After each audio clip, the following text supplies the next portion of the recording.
Hey guys, it's V-Man. With me today on the Pizza Roll Diaries is Joe Cepeda. How are we doing, Joe? All right, pretty good, Vance. Right on. So before we were talking on the show, and the reason I wanted to hit record so quick is because we were kind of delving into some of the stuff that I kind of eat up as a filmmaker myself. All We were talking about your productions and what you were starting to do. I asked, how much longer do you have on the stuff? And you started delving into it. What can you tell me on your productions that you're currently working on and well, we're, what you're doing? yeah, well, we're working. I'm glad you mentioned that. First, we're working on Bomber Girl, and we're trying to finish that up, but it's taking a lot longer than we anticipated because all the actors are not available at the same time, or they're available on different dates from when you have the major cast together. So we end up having to stage our scenes in which what you call the plug and play scene, if that makes any sense. That, yeah, okay, like Leslie's available on Sunday, but this other person's not available. So now we have to work around and get that other person at a later date, and then seamlessly edit the two together to make it look like they're in the same place at the same time. It just it's challenging. It's challenging. You got to work with schedules. And they're all in different states, which makes it interesting. But Yeah, a lot of people don't realize that we can't drop what we're doing at the drop of a hat and just come run and make some stuff. Hi Noah, how are we doing, man? But yeah, we can't drop everything we're doing and just come make Star Trek. Sometimes we have to edit everything to make it look like we're uh, in the same room at the same time, and that's the with the help of a good editor, it makes it look like we're there. that Sometimes people haven't even met on correct. set, Right. and that's trick of the camera, That's right. You got that right. Yep. The trick of the fancy. So how much, because you work mostly in green screen, how much of that is you guys having to do that a lot of the time? Well, it seems like for Bomber, let's take Bomber Girl, for example. I'll say it's 80% uh, green, blue screen, and 20% live sets, and a combination thereof. A lot of, yep, putting it together. But I'll say the more we try, I think the best sets are where it's live set and green screen, blue screen. I think that kind of works the best of both worlds. In fact, we're working on a Casablanca scene this weekend that all we need is the tables and chairs. And what we find, the beauty of the, you said on the percentage, is that sometimes when we dive into the production, we come up with a better idea. So we can drop the backgrounds that we had in mind, and then later on we come up with better ones. So we could just dump it, like put a parachute on it and dump it into Right, the background, which is what we've done. right, Girl. Some of it we've gone like through 6 iterations because the bombers keep getting better. I said, well, the bomber graphics could use some work. And then we end up dumping it and then improving it. So we're pretty excited about that. It's come up with better graphics for the background. well, you guys have worked. One of the things that I enjoy about some of your productions is you guys have like physical sets, like walking through, We do. and yeah, and it's you don't talk a lot about your sets, and like some people would. At least from what I see, because I'm not on Facebook a lot, but you're not out there like, hey, come shoot over here, come do this on our sets, come do that, like you. But what I've seen of your sets, like, my God, the amount of work that you put into it, they look phenomenal. What can you tell us about your sets? Well, the sets have taken like 3 or 4 years to put together, and we've designed the sets so you can redress them, and you can even put blue screen, green screen on them, and change them into entirely different sets. So we're excited about that. In fact, our sets are almost like sound studios in themselves, if it makes sense. Just move the tables and chairs around, throw in some green screen in the background, and voila. But yeah, there's a lot of the physical part. We're excited about that. It's always changing. And we have a we have a captain's room, or should I say a crew quarters. It doubles as a crew quarters. We have a bedroom, a captain's bedroom, which is basically any crew member's bedroom, or it could be turned into another office, with some dressing, where we have one, two, three corridors, so we can shoot from there.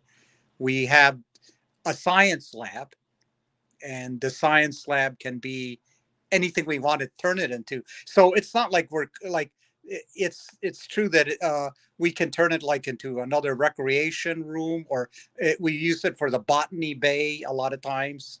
You know, cover the science computer with plants in the background, and it becomes a recreation room.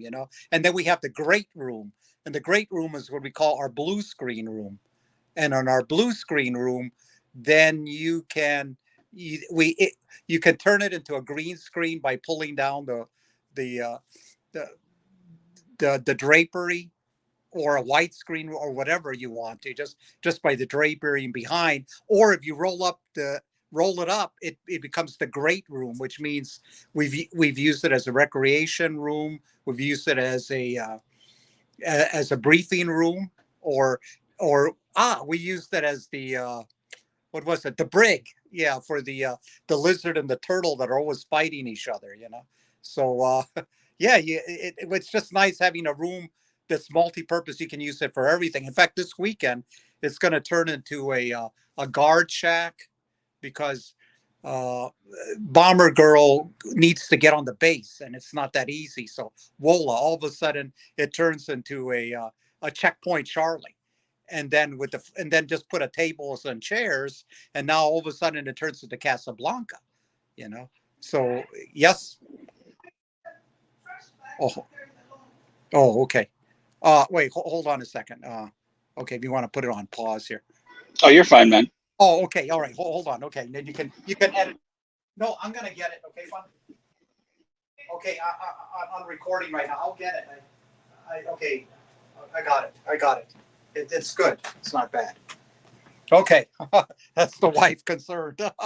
What's the trash outside? It's all good, man. But that was one of the things if memory serves, I the only thing I remember, because you've done so many bits and pieces of films, and then long stretches of film, like you've kind of been all over the spectrum of fan films, and the only thing I really remember about the film was Larry's hair kept changing color, Correct. and you wrote that into the film, and he was on set, and I Yes. remember being impressed by that, and that was the first time I really realized, oh shit, these guys they have their own sets, like that's impressive, and there was so much about that I was just blown away by. Um, so that was really really cool. Yeah. Yeah. It's just so nice to have like a real set for a change. It's just tickled me pink, because the first 6 years when we started Nature's Hunger, everything was just green screen, and it'll be just so refreshing just to have live sets, you know, and it's just wonderful, because you can do so much wonderful cinematography, with just having live sets. That's what we like it. So we got a balance. There's advantages to both, and if you can use a live set, then that's more power to you. Yeah, it's one thing that's refreshing about being able to just kind of set up, the camera and just shoot practically and then go, where as opposed to green screen, although it's nice, like if your lighting is not, Yeah. accurate, then it can look ultimately fake, and Yeah. it's the human eye is it picks up on those things really really easily. Well, like when you're watching the movie, like sound is when you're watching a movie, like if you have bad sound, the human ear picks that up really easy and it'll take you out of the movie. Bad CGI is the same way. Like we can tell if something looks, ultimately fake, and it'll take us out of the movie. So green screen, although it can be a helper on the film, it's nice to be able to just sit back on some sets, some physical sets you can move around in, and have that 3D element, instead of having to worry about, okay, where am I going to in post place this, keyboard or computer monitor, or what exactly am I reacting to, instead of just reacting to something that's physically there. It's such a helper. But I really enjoyed your sets. That was the first time that I really actually um, understood, oh shit, he's not just going somewhere to shoot, he's got something there. And then I saw some of the behind the scenes pictures that you guys were doing, and I Yeah. was like, man, these are really, really cool. And being someone who kind of picks apart, like from George Cayenne, or Oh yeah. seeing some of the stuff from Neutral Zone or Warp 66, I love to pick apart what other people do and then reinterpret that on my stuff. And yours was no different, because I loved how beautifully you did them, and reinterpreted the 1966 sets. They're just wonderfully done. Yeah, they were the sets were a joy to make, but painstakingly, it's and then I can really appreciate the original series of them taking apart the what do you call it, the sets and moving them around and stuff like that, Yeah. so I studied the original sets and how they were able to take apart and create new sets from the old sets and just redress it, right? It's just like, wow, yeah, Well, all one the of the dress it. one of the things that was one of the things that I appreciated, having seen them taken apart and put together so many times, was the fact that, like the way the wood and stuff were put together, and kind of, they made that into the crevices and whatnot. So it almost is like working together with Legos, and then when you're putting them back together, it's, once you understand how those things are built, it's easier to reinterpret them into a different design, and then say, okay, this is how we're going to slot them together. I can only imagine the headache that it would have been for like the Next Generation, or Voyager.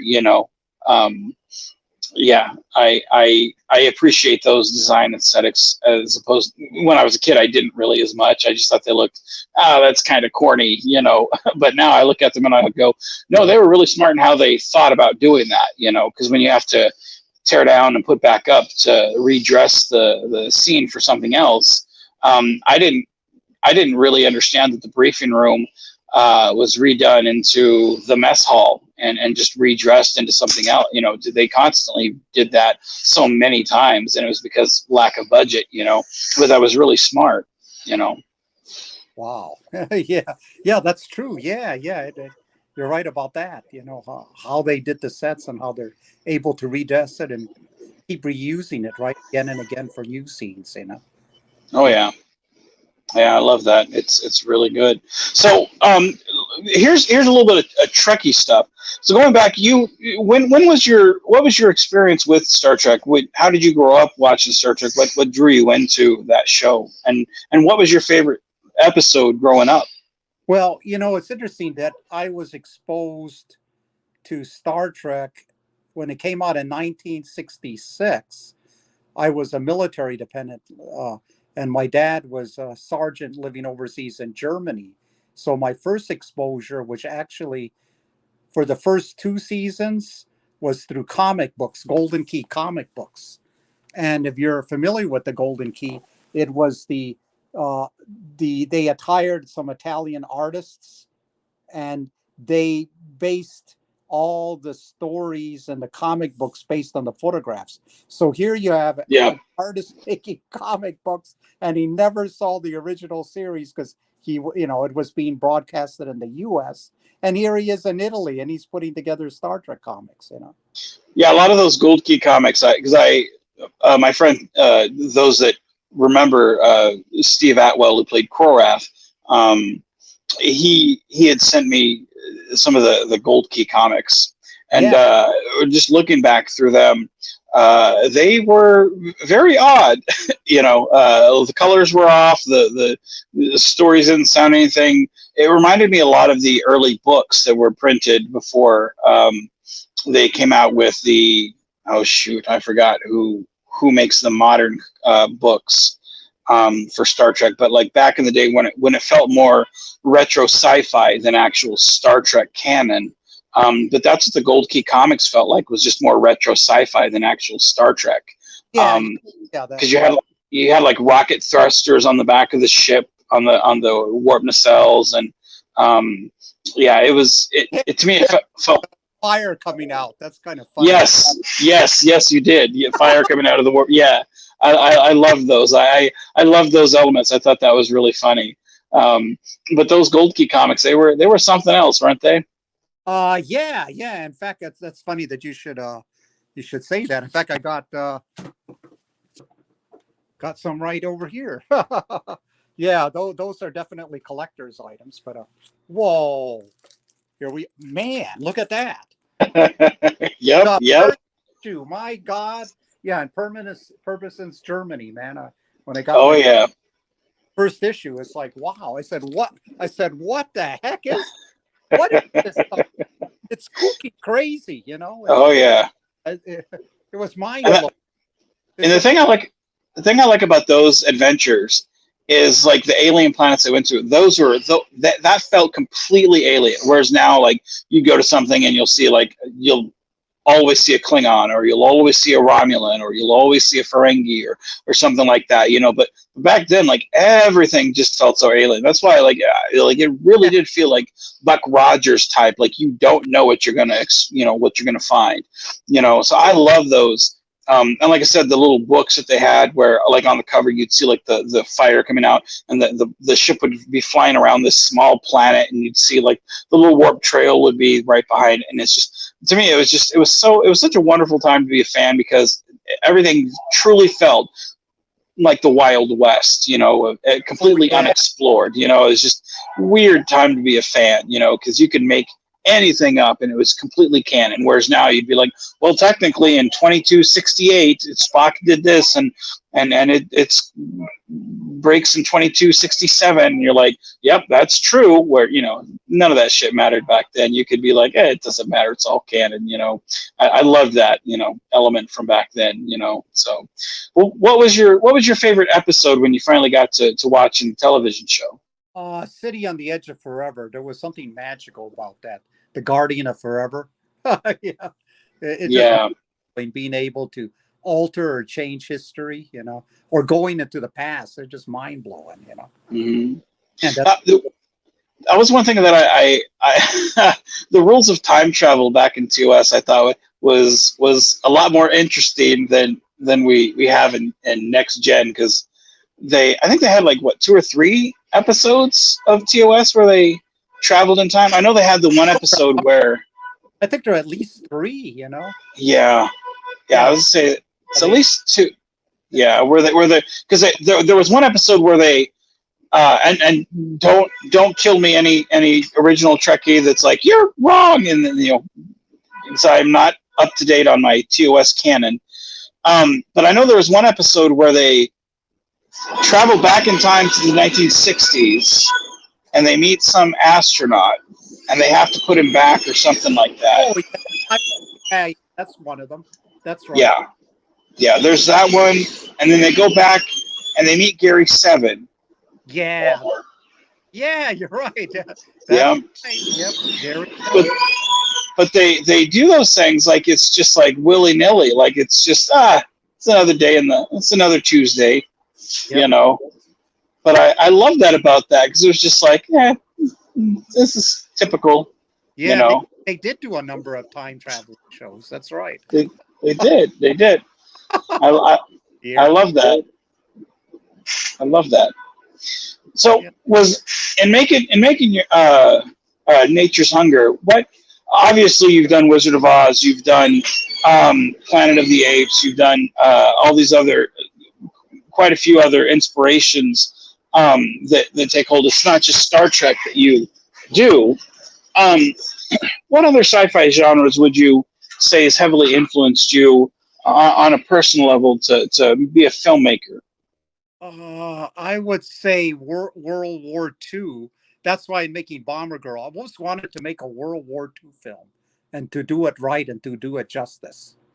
So, and then we just mix it and somehow magically it turns into a Star Trek film too, you know? So I'm already doing it. I would love to make a Vietnam War film, Apocalypse Now. Yep. And we're that's like in the future crystal ball. We'll like to do that. I want to do a couple of war films, you know, just getting wiggling it in there in the storyline, you know. I mean, we've been collecting the uniforms, and back in the Vietnam War era, because when I joined, I was at the end of the Vietnam War area. But yeah, I definitely gotta do some war films. I was a background extra in Billy Lynn's long halftime walk. Spent a week on that. So I got a chance to be in a war film, and see how Hollywood puts it together. It's okay. I want to do my own now, now that I see What how it's was together. what was that like being on an actual Hollywood movie? It fantastic. I'd say I did it because I wanted to be able to experience what's it like to actually be in a Hollywood film. And I think it was worth it, not for the money because they don't pay much, but everyone I've talked to that's in an extra, all right, or the background extra, as they say, I think you get a chance to see behind the scenes because you're doing it to be immersed in what's going on behind the scenes. You get a chance to see the director, putting to capturing what he wants. You get to actually work with the actors. Like on Billy Lynn's long halftime walk, I got a chance to work with Steve Martin. You're not supposed to talk to him on a professional level, but you're working with him there. In fact, I didn't even think I just watched the show came out 8 years, was filmed 8 years ago, and I finally watched it. And I said, nah, because if you're a background extra, you realize in 9 out of 10 cases, you're not going to end up being in the film because they focus you out, right? So they can focus on the main actors.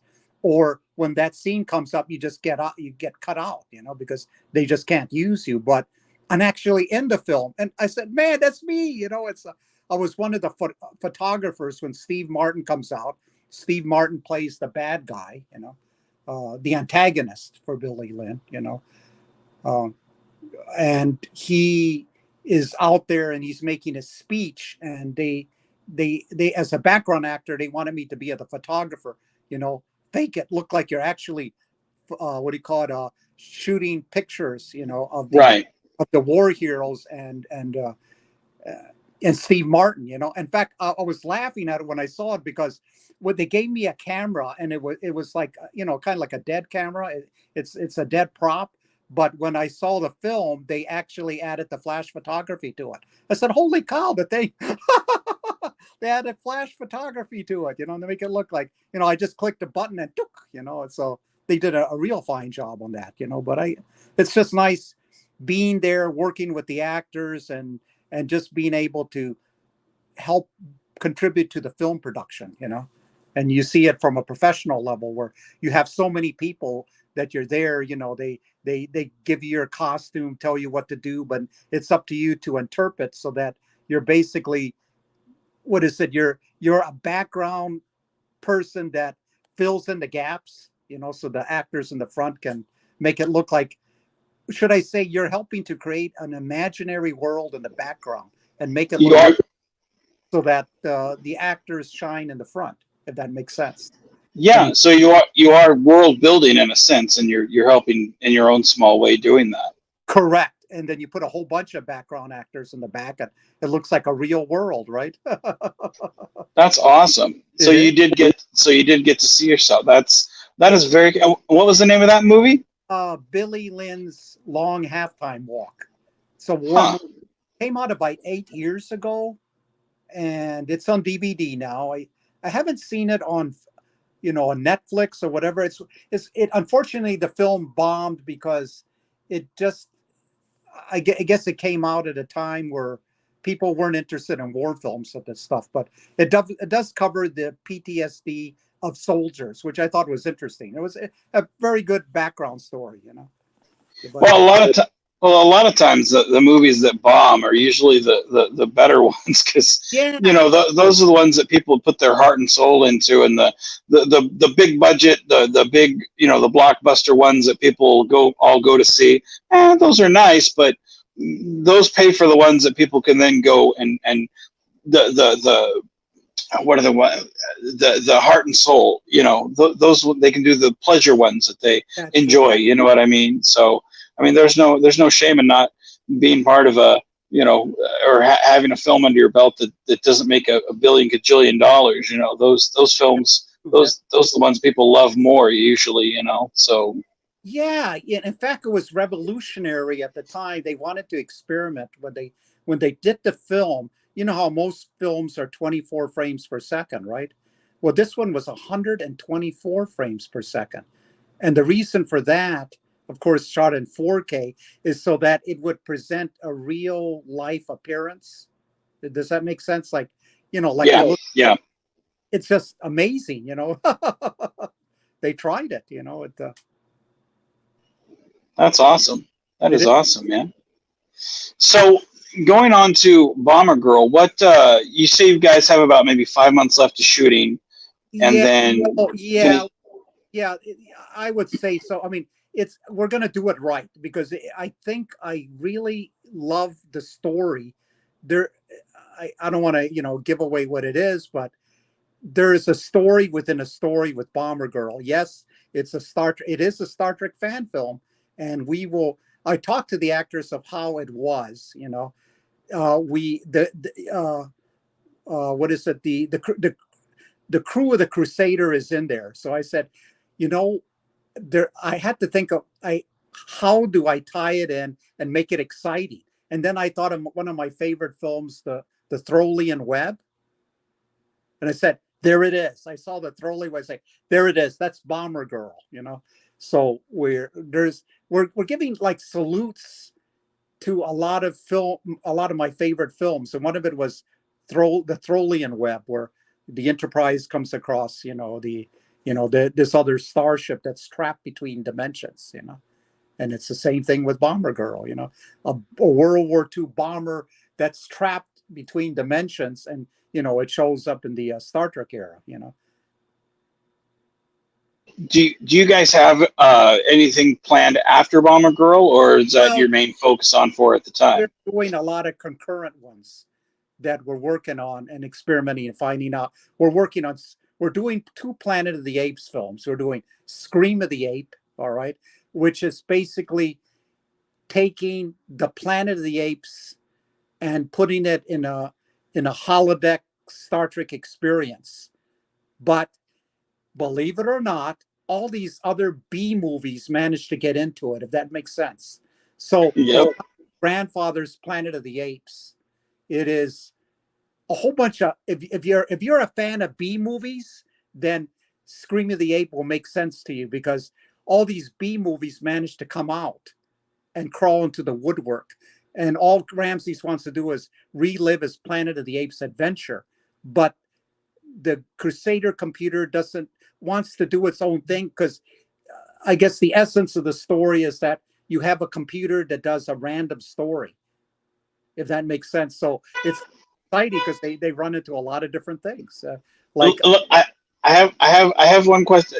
uh-huh, Is Godzilla going to show up? Because I think that would be awesome. I can't, To won't. You're teasing me now. You're No, teasing me. not. But it has a lot of mind blowing scenarios, that we thought about. Zombies, zombie apes, uh, Zan- uh, Outer Limits. One of my favorite episodes was the Zanti War, with the Zanti Warriors Misfits, the Zanti Misfits, and I was just terrorized as a kid of those bugs that have like a human like head. It's just like so mind blowing. I said, well, what if they showed up on Planet of the Apes? How would our crew react to them? Stuff like that. Oh, that's one thing I've been watching. Um, Past couple of weeks, I've been watching Twilight Zone, and Right? I'm now I think probably maybe a third of the way through the second season. Uh huh. And those stories, man, I tell you, I've always loved Twilight Zone, Outer Limits. I love the remake to Outer Limits back in the '90s when that came out. Right. Um, but I love the classic, the black and white stuff, just 'cause I feel like that's a little bit more creepier. Oh, Having that black and white element. you love it. You can't help but love it. Yeah, so. Oh yeah, it's great. It's good stuff. But like I think classic science fiction, your Buck Rogers, your Twilight Zone, your Outer Limits, your Lost in Space. You know, your stuff that's, you know, some of it pre Star Trek, some of it around the time of Star Trek. Like a lot of that stuff, it's just it was just tiptoeing out of, you know, we were just getting out of the cowboy element and tipping into the space, and That's we right. had no idea what any of the stuff was. So of course we have people on Mars and people on Venus and Right. people, you know, and you know, a lot of those were there, you know, for storytelling, you know, because we didn't know anything about that. We, you know, there was so much in the universe, you know. But I love those stories. Just for some Oh, of yeah. them are cheesy, but they give you so much. What if? You know what I mean? Yeah, that's true. Yeah, yeah, they were cheesy, but you loved them because in their, with their production values, their budgets, I think they had enough. What do you call it? Enough excitement in there to keep your interest. It just Oh like yeah. it's like, yeah, for the 1960s, yeah, not bad. Considering their budgets and stuff and their limited special effects, right? They still managed to captivate your interest, right? Well, they did what the movie Alien did. Have you seen the movie Alien Oh with yeah, Sigourney Weaver? yeah, yeah. I think I saw all of them. In fact, there's a new Alien coming out. Yeah, I think they're coming out with a TV series or something on Hulu with the Alien franchise or something. I think, or I'm not sure. I there's so much media coming out nowadays. It's hard to keep track of I all that. do that. I But think we're trying to do a movie. That's right, a new movie, and do yeah, a series. That's right, correct. but the one thing I think Alien did right, because if you watch the first Alien, like that was definitely a horror movie, and the second one, it veered from the horror genre and it's more of an action movie. It just had horror elements to it, but it was more of an action movie. But when you go back to the first Alien, you didn't see much of the monster. Correct. You Yes, know, your mind filled in the gap. that is. Um, It was it wonderful strategy. If you think yeah, about one yeah, strategy. it had, you know, you saw bits and pieces. You'd see a little bit of the face, and That's you'd right. see a hand here, you'd see a tail here, and it'd zip around the corner. But your mind would fill in the gap, That's correct. and that's why I say by the time we get to the second one, I mean, you're seeing full blown body aliens left, you know, left and right, and you see 20 of them, and it's not a horror movie anymore. It's an action movie. I mean, it's basically like, you know, it's a war movie in space with bug aliens. You know, Right. it's and again, both movies are just as good. It's just they're different genres. I feel. Um, True. but the first one, it did what I think the Twilight Zone did well, and what Outer Limits did well, with a limited budget. Yes, Your mind filled in the gaps, that's correct. Yes. and I And that's love that. rather wonderful, right? Using people's imaginations, right, to scare the hell out of them.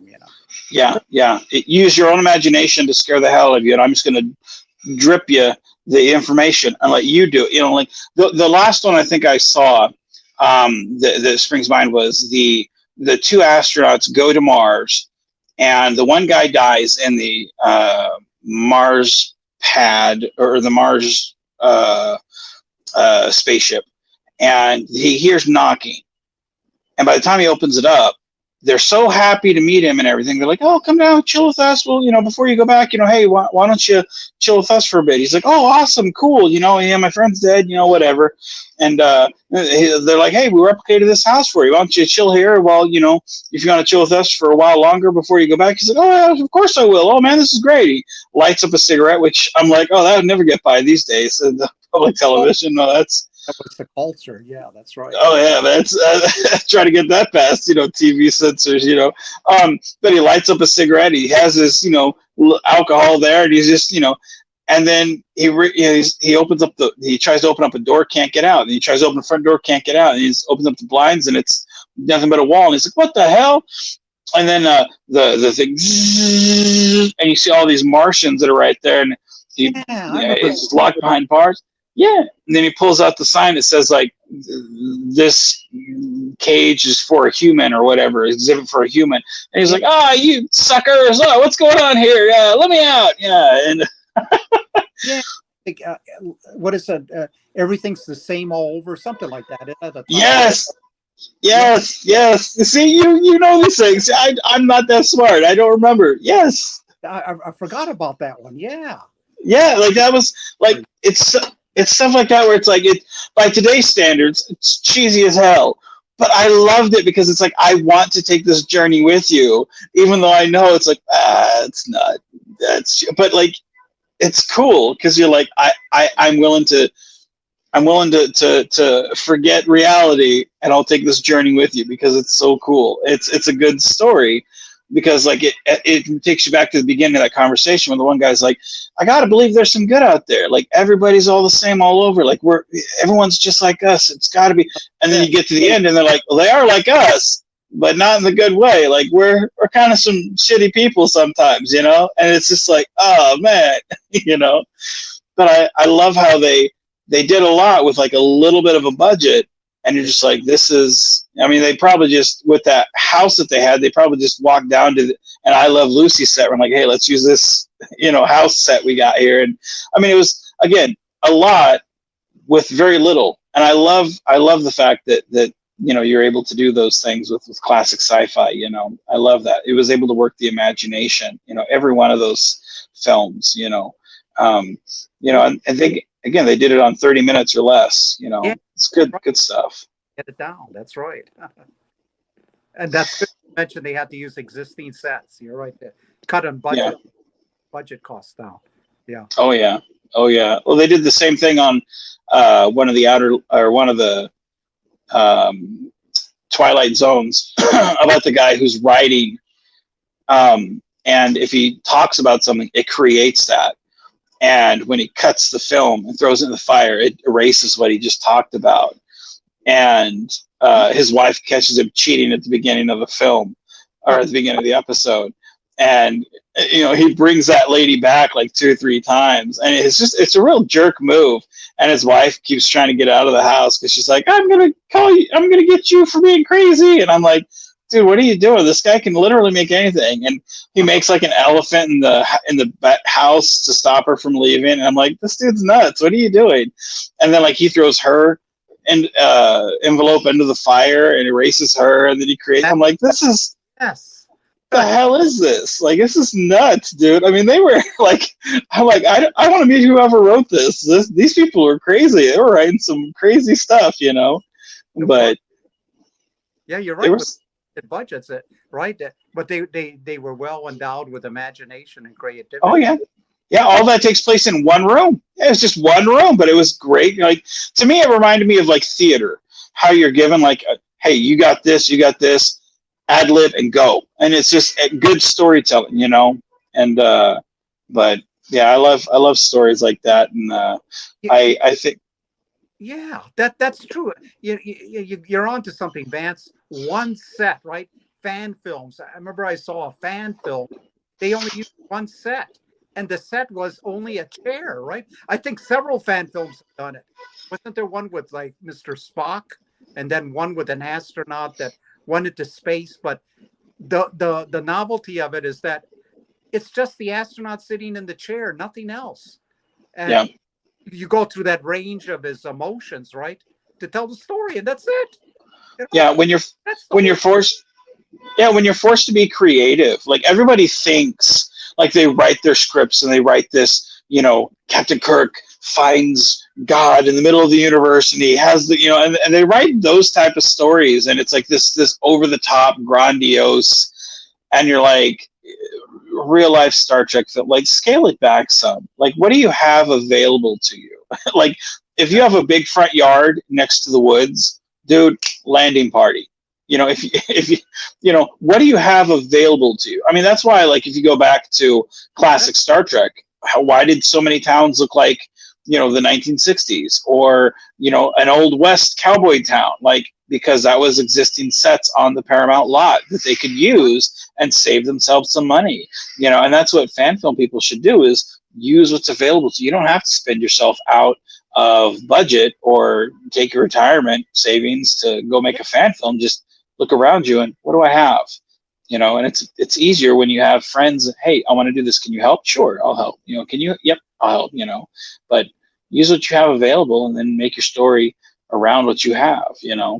And That's so that's what I like. That's what I like about what you do is you work with, Larry and Leslie and, so many wonderful people that help you get that vision out there. You got some great stories, that are willing to do it. Yeah, that's right. Yeah, yeah, Yeah, the yeah. belief vision, right? Because they say, what, explain what's the vision here, so I can, because I'm confused. We were on the bridge. Now we're on this planet in another scene. So bridge that gap for me. Explain what the hell is going on.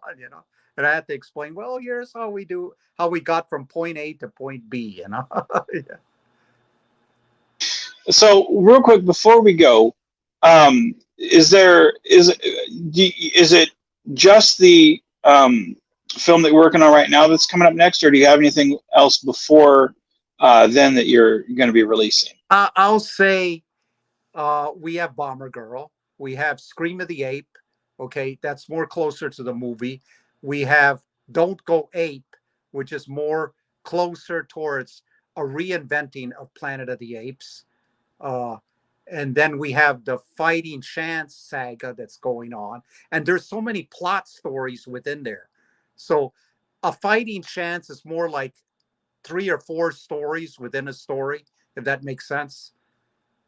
So yeah, I'll say we got our hands full, with all that. Well, right on, man. Well, there was one other thing that you did do, and this was a personal thing that you did for me, and this was for. And I've been very guarded on what I release publicly and what I talk about publicly, but you did do for me Constar the motion picture. You did a scene for me in that, Ah, and this was a battle scene for me. yeah. What can you tell me about your experience there and what it was like to do that scene for me in that film? I think I had to study the script and try to envision the role that I was playing, what the expectations were. And I always ask how I should play it, whether the guy is half crazy, or is he completely sane, to do it. It just because you have to draw, right? Try to sketch out that character so it comes out well on the screen. What you're after.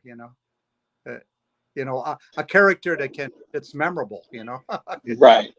Yeah. Well, I gotta say, you're in it for, oh hell, I think it's maybe 2 minutes long, the scene. I think Uh-huh. maybe 2.5 minutes. But I gotta say, it's a highlight to have you in that. When I asked you to take part in it, um, and you did, it was a joy to have you come back for that. Because you're reprising, in a sense, you're reprising the mirror universe Yeah. Ramses. Right. Yes. Yes. And I say in a sense because I don't want to spoil it for too many people out there, but I gotta say it's always a thrill to see you play in a film of mine.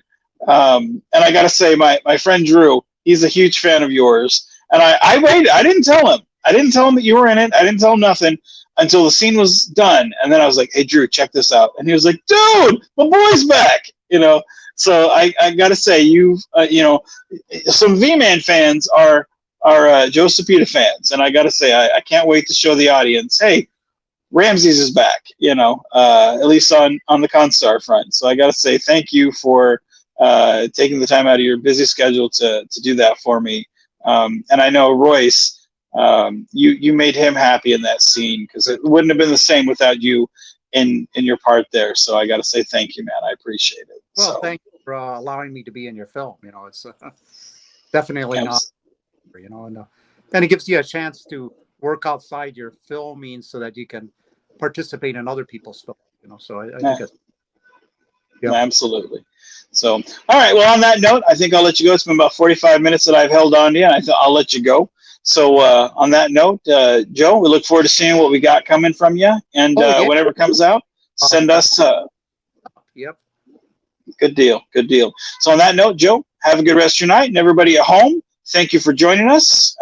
And if you guys like what you see, hit the subscribe button, hit the like button, and leave a comment below. Let us know what you guys thought. And go to Star Trek Nature's Hunger, hit the subscribe button over there, and show them some support, because they're one of the most friendliest group of people that you'll ever meet out there. And on that note, be genuine, be safe, and keep on geeking on, guys.